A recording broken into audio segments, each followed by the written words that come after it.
Ahoj všichni, vítejte u nového videa. Máme tady konec října, což tady u nás většinou znamená hlavně silnice plné svátečních řidičů, nicméně v Americe se slaví Halloween a tak mě napadlo udělat trochu tematické video. Dnes se budeme bavit o Halloweenu a o muži, který měl zvrácenou mysl a upřednostnil peníze před svými dětmi.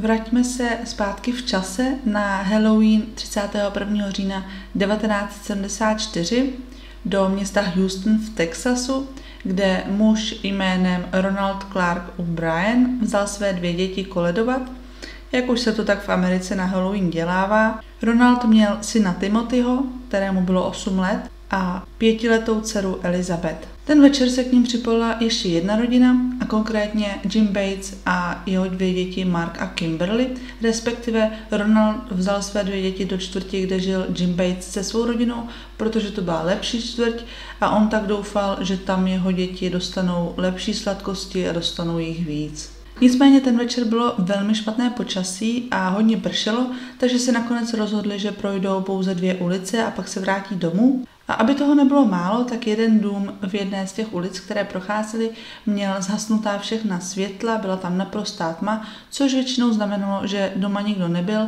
nebo pokud tam někdo byl, tak chtěl dát jasně najevo, že žádné sladkosti rozdávat nebude. Ale protože děcka chtějí samozřejmě na Halloween vykoledovat co nejvíce sladkostí, tak se skupina rozhodla, že navštíví i tento dům. Došli ke dveřím, zaklepali a samozřejmě jim nikdo neotvíral. Skupina se nějak nezdržovala, protože samozřejmě hodně pršelo, takže oni chtěli všechny domy obejít co nejdříve a vrátit se domů. Nicméně Ronald se rozhodl, že u tohoto domu zůstane ještě chvíli a zjistí, zda přeci jen nakonec někdo neotevře. A tady se přiznám, že úplně nechápu tu logiku, se kterou si Ronald myslel, že tomuto příběhu někdo uvěří. Přeci jen pokud u vás někdo na Halloween zazvoní, respektive pokud u vás zazvoní cizí chlap, který sebou nemá žádné děti a chce po vás nějaké sladkosti, tak mu je asi nedáte, ne? Ale co já vím, v Americe je možný úplně všechno.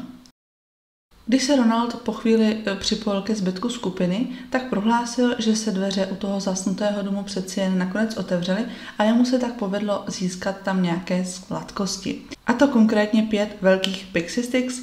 Vůbec netuším, jestli se něco takového prodává i tady u nás. Tipla bych si, že jo, ale přiznám se, že jsem to nikdy neviděla.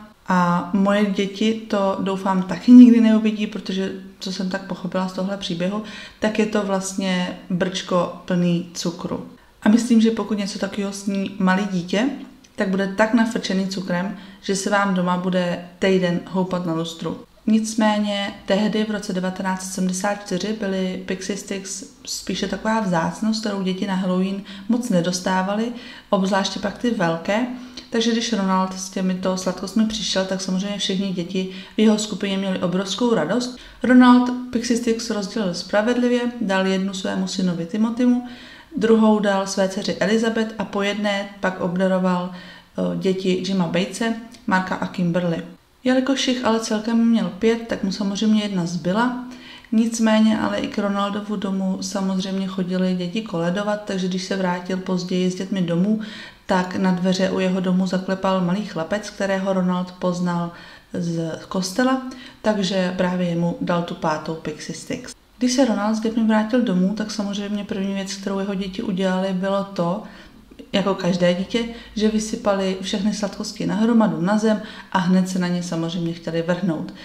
Tady musím uznat, že Ronald udělal poprvé a naposled správnou věc jako rodič a zachoval se dobře jako rodič a řekl, OK, můžete si vzít jednu sladkost, můžete si ji sníst, ale pak půjdete do postele a další sladkosti si necháte na zítra nebo na někdy jindy. Timothy samozřejmě okamžitě sáhnul po té velké Pixie Sticks, nicméně se mu ji nedařilo otevřít, takže mu musel Ronald pomoci.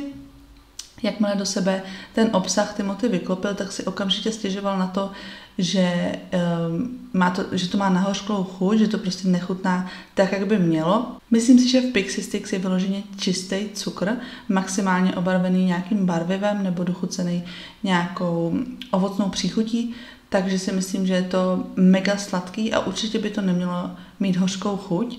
Ronald později prohlásil, že si nejprve myslel, že to je prostě zkažený, že to je starý, že to má prošlou dobu spotřeby a dal svému synovi nějakou vodu, aby tu hořkou příchuť zapil. Nicméně hned na to si Timothy začal stěžovat, že ho bolí břicho, že mu není dobře a krátce na to běžel do koupelny a začal zvracet. Ronald tam běžel za ním a velmi krátce na to Timothy začal být malátný, začal omdlévat a bylo prostě jasné, že je něco hodně špatně. Není úplně jasné, kdo zavolal záchranku, nicméně záchranka byla přivolána na místo a okamžitě vezla Timothyho do nemocnice.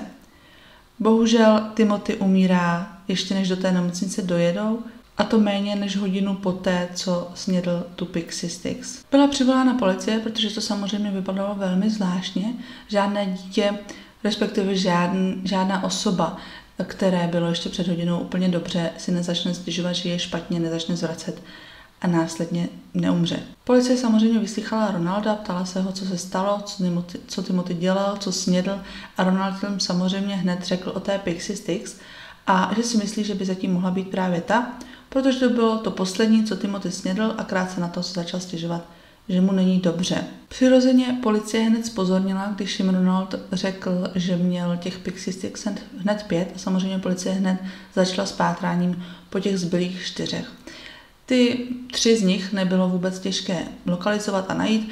2 z nich byly samozřejmě v rodině Ronalda, jednu snědl syn Timothy a druhou měla dcera Elizabeth. Ty další 2 pak byly v rodině Batesových u Marka a Kimberly.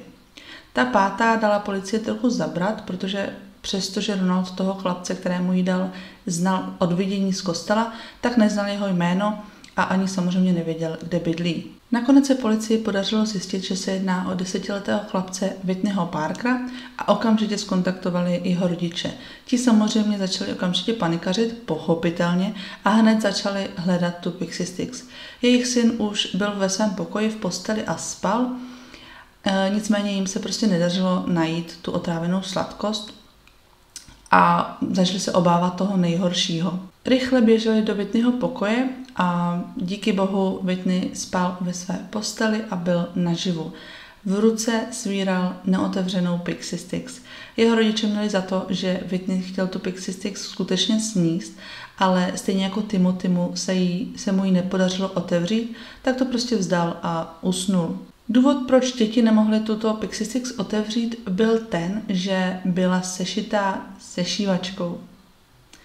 Normálně jsou Pixie Sticks samozřejmě zatavené, ale tyhle byly předem otevřené někým neznámým a zhruba 5 cm toho obsahu bylo z vrchu odsypáno a bylo nahrazeno kyanidem draselným, což je velmi silný jed. Často se mu také říká cyankáli a jen tak pro zajímavost je to ten samý jed, který použil Adolf Hitler ke své sebevraždě.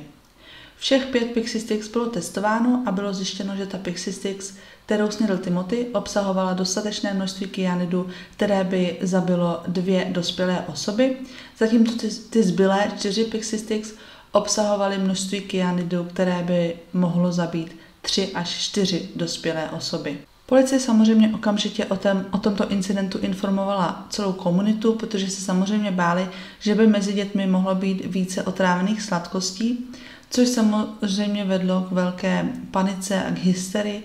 Rodiče brali svým dětem všechny sladkosti, které si vykoledovali a nosili je na policii, která všechny sladkosti testovala. Žádné další otrávené sladkosti ale nebyly nalezeny a policii to přišlo poměrně zvláštní, že by někdo vyloženě útočil právě na Ronaldovu rodinu. Policie znovu vyslýchala Ronalda, chtěli samozřejmě vědět úplně všechny informace o tom záhadném domu, kde Ronaldo údajně tyto Pixie Sticks dostal.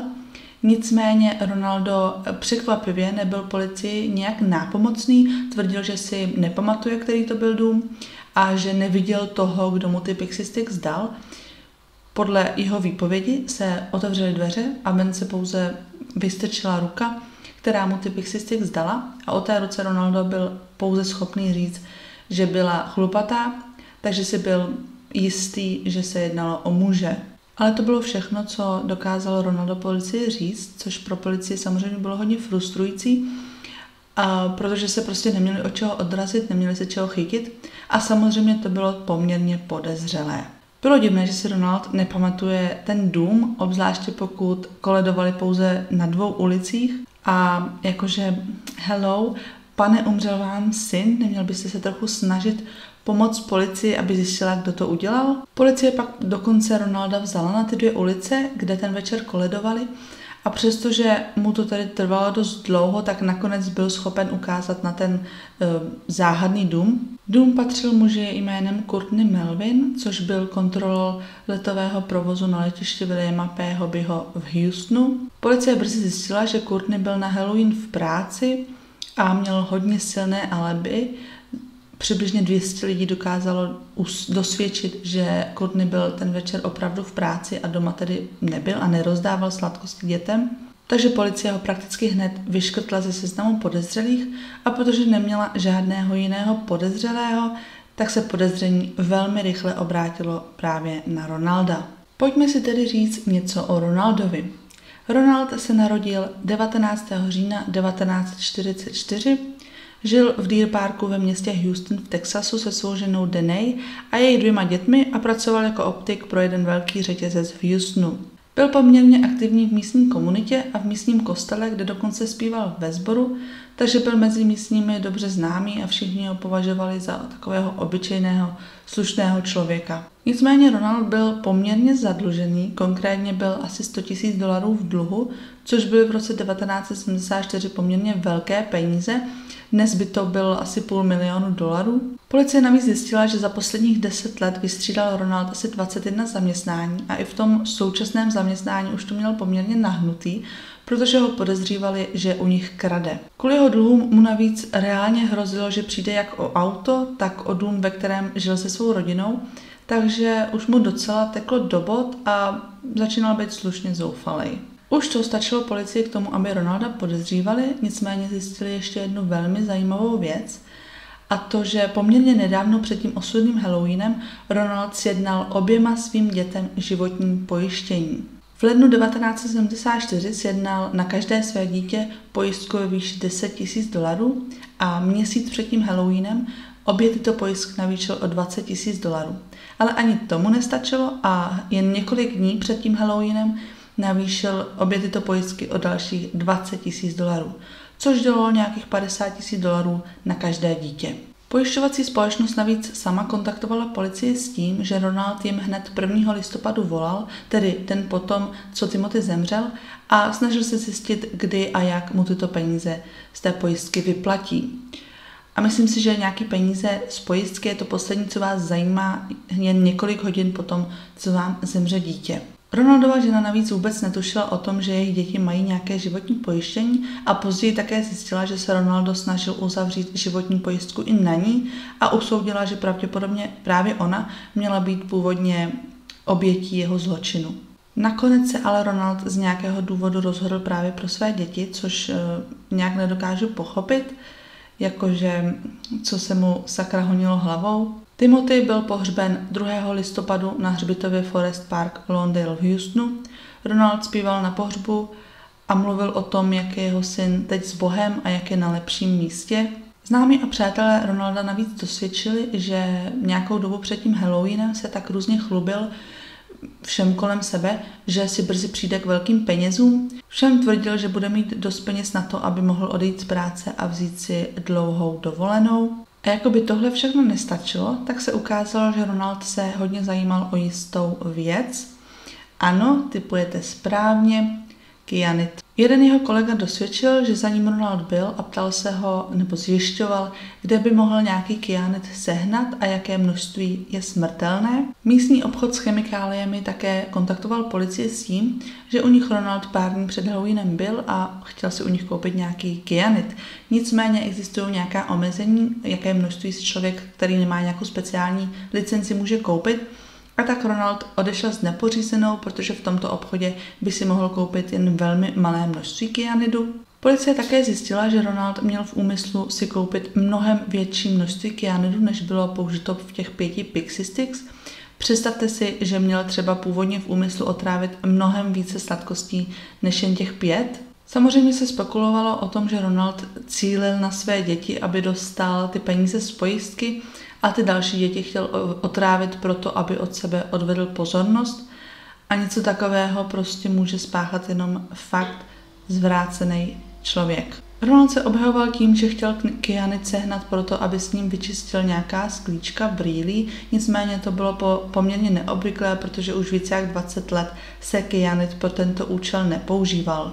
Policie také našla nějaké důkazy u Ronalda doma, na nějakých nůžkách byla nalezena hmota, která se shodovala s obalem Pixie Stix. Ronald byl zatčen 5. listopadu 1974 a byl obviněn z vraždy Timothyho a dalších 4 pokusů o vraždu kvůli těm dalším 4 Pixie Stix.